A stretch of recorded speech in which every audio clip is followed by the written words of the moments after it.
What up, sophomores? Let's look at some inequalities from last competition. So,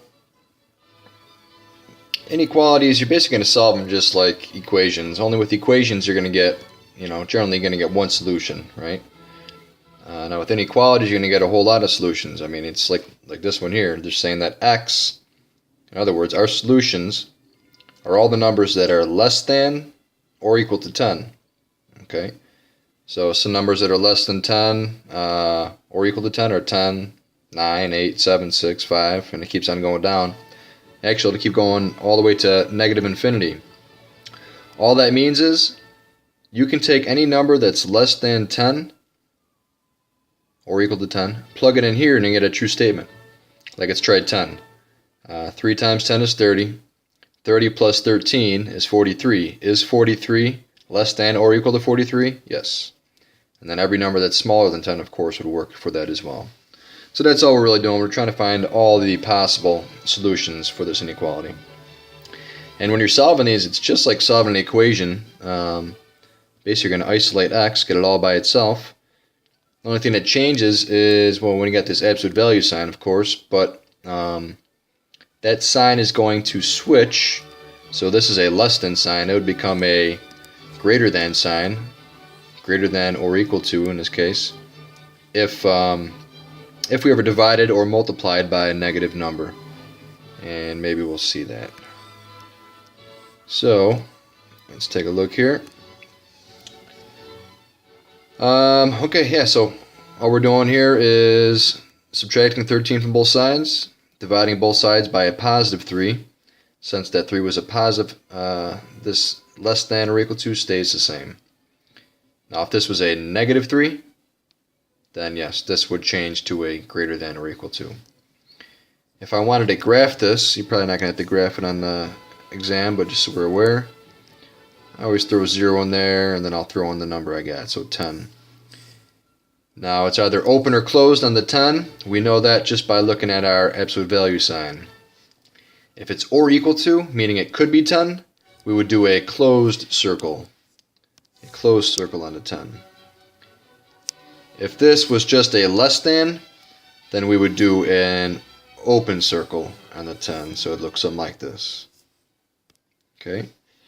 And now they're saying that all the solutions are all the numbers that are less than or equal to 10. So like we already said before, those are things like 9 and 8 and 7 and 6, and on it goes, right?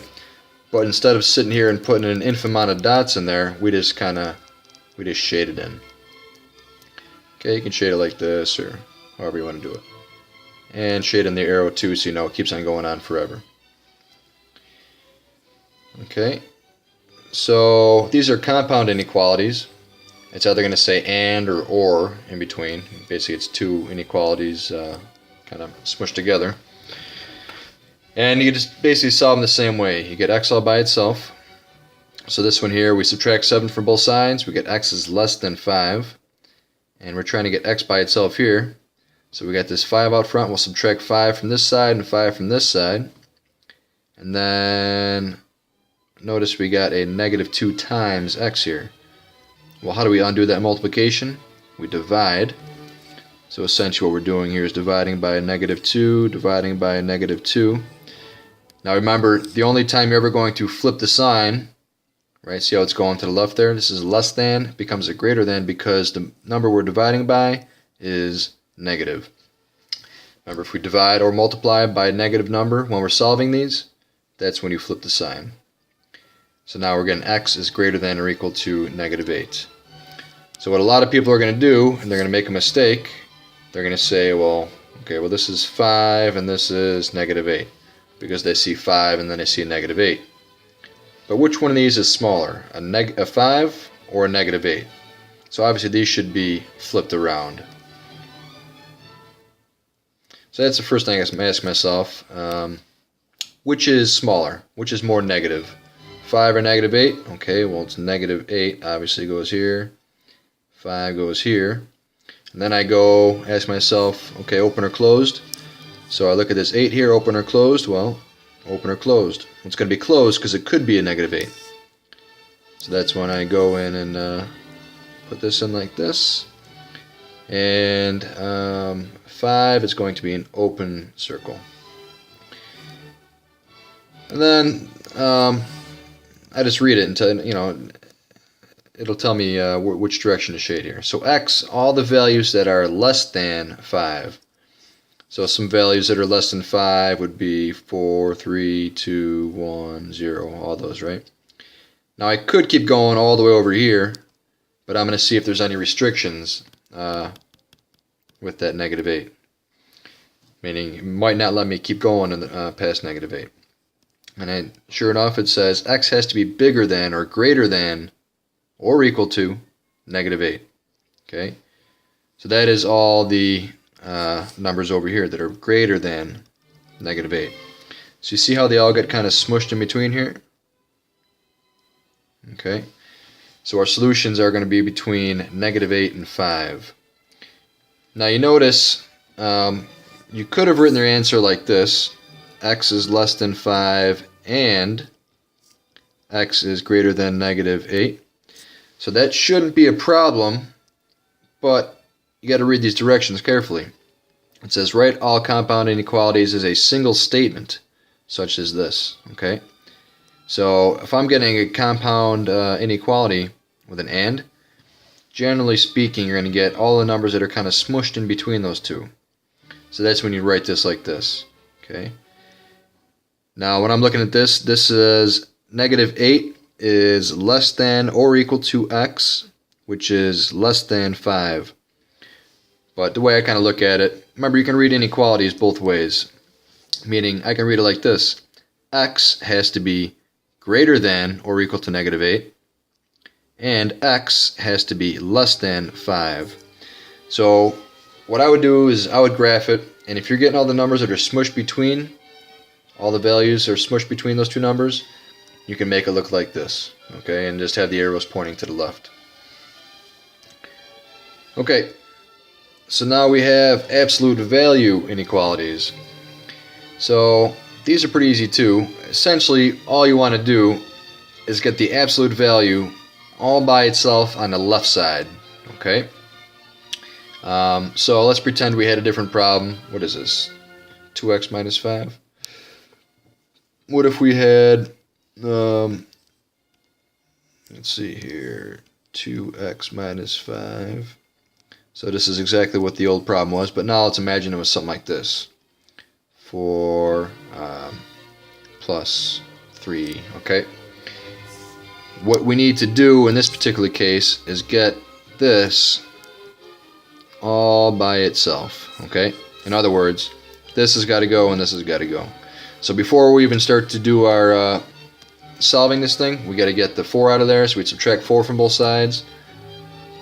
So then this would be 3 times absolute value 2x minus 5 is less than 13. Then I don't have to divide both sides by a 3. So this would be absolute value 2x minus 5 is less than 13 over 3. Okay, and then we can go into the methods for solving from this point. But remember, we got to always get that absolute value all by itself on the left side of the inequality, and then we can figure it out. So I'll show you what to do from there with the original problem here. So essentially what we're doing is making sure that the absolute value is all by itself on the left. There's no other junk over there.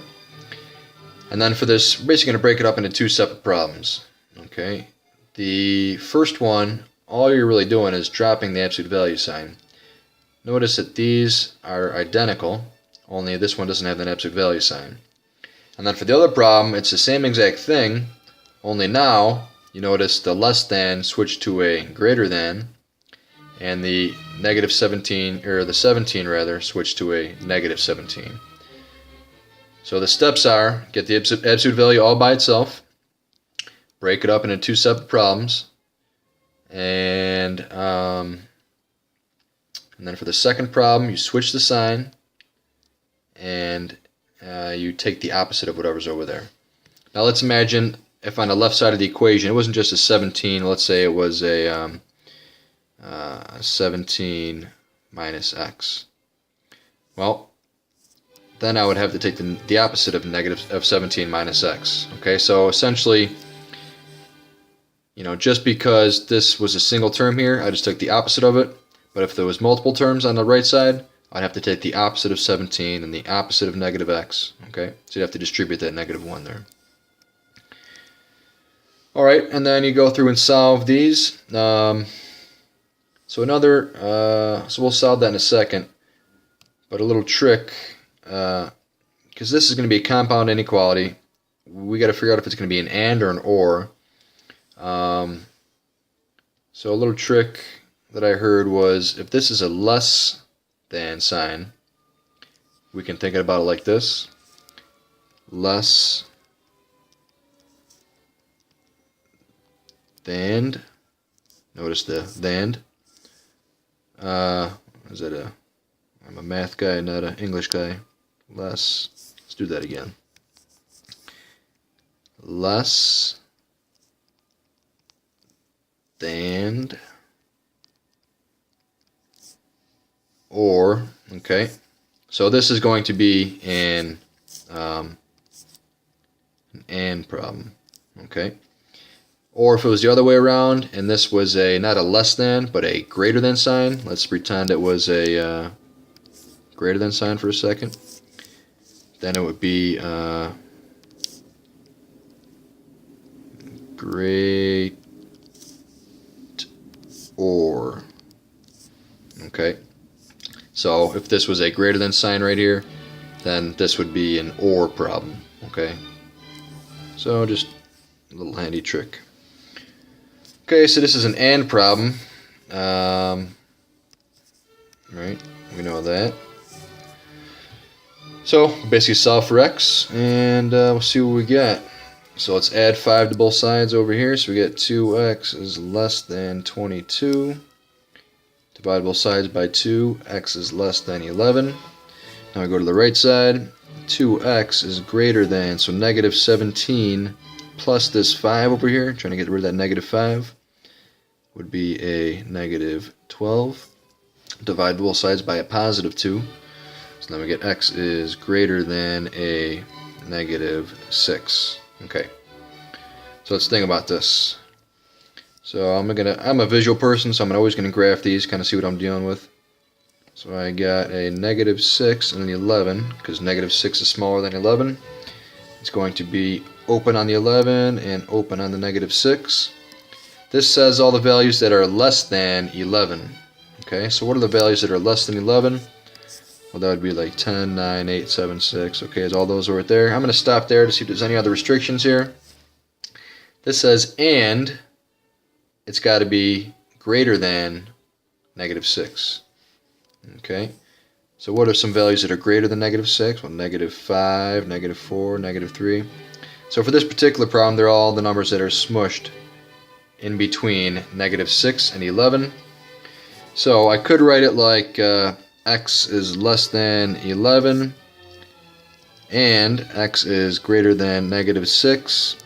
Remember our directions up top, saying red is as a single statement. Okay. So since I know that these numbers are smushed in between, I can just rewrite this as put x in the middle. I got my 2 arrows like that. So what's the smallest x can be? Well, let's say -6. What's the greatest it can be? 11. And then we are done. Alright, last one I believe. So this is a quadratic. So just like if you were solving a quadratic equation, try to factor it. So this is a trinomial. The powers are descending. You got a 2, 1, and a 0. So let's see if it breaks up into 2 binomials. Sure enough, it does. So we get x plus 6 times quantity x minus 4 is all greater than 0. Greater than 0. Now a big mistake students make. They say that x plus 6 is greater than 0, and then they say x plus 4 is greater than 0, and they try to solve. But we can't just do that. Basically, we got to find out what are the values of x that would make this statement equal to 0. So that would be if x was -6, because -6 plus 6 is 0, or if x was -4. Okay. And then what we're going to do is plot those, and I think those are called critical numbers. I'm not sure. So I got a negative 6 right here, and a 4, negative 4 right there. So basically what you're going to do is look in the intervals. So there's 3 intervals here. You got all the numbers that are less than 6, all the numbers that are in between negative 6 and negative 5, and all the numbers that are greater than a negative 4. So we basically got to test these intervals. Okay, so all you got to do is really pick a number that's somewhere in here, right? A big negative number like negative 7 or negative 8 or negative 9 or negative 1,000, really doesn't matter. Plug it in and see if you're getting a true statement. If you're getting a true statement, if when I plug in a negative number, like negative, let's do negative 10, okay? Let's try that one. Well, negative 10 plus 6 would be a negative number. Negative 10 plus 4 would be a negative number. What happens when I get a negative number times a negative number? It's a positive number, right? So it turns out these values over here check out. Now let's try something in between 6 and negative 4. Okay, well, what's a number that's in between negative 6 and negative 4? Well, negative 5. Let's try that out. If I plug in a negative 5 for x, what do I get? Well, negative 5 plus 6 is a positive 1. And then negative 5 plus 4 is a negative 1. So a positive number times a negative number is always going to be negative. Are negative numbers greater than 0? No. Okay, so that would not be part of our solution. And let's try another number somewhere in this interval over here. So a number that's greater than negative 4, well, let's just try 0. That one's pretty easy. So let's plug in a 0 for x. So that's a 0, that's a 0. I could use anything. I can use 1,000 if I want, or 58 or 100, anything that's greater than negative 4. But I like 0 because it makes the math a lot easier. Plug in 0, so this is going to be a 6. This is just going to be a 4. 6 times 4 is 24, which is obviously positive or greater than 0. So that one checks out as well. So since we had a just a greater than sign, not a or equal to, we're going with open circles on our 2 numbers there. And we said that all the values over here work out. Nothing in between them, but all the values over here too. So generally when we're going in opposite directions like that, this would be an OR problem. So how would we say this? We want to say that it's the solution is all the numbers that are less than negative 6 or all the numbers that are greater than negative 4. So when we have an OR problem, we definitely have to have OR in our final answer. Okay? So we're basically just going to break it up into 2 inequalities. So we can say for this one right here that x must be less than negative 6, or what? X must be greater than negative 4. That is all, young bloods. Godspeed.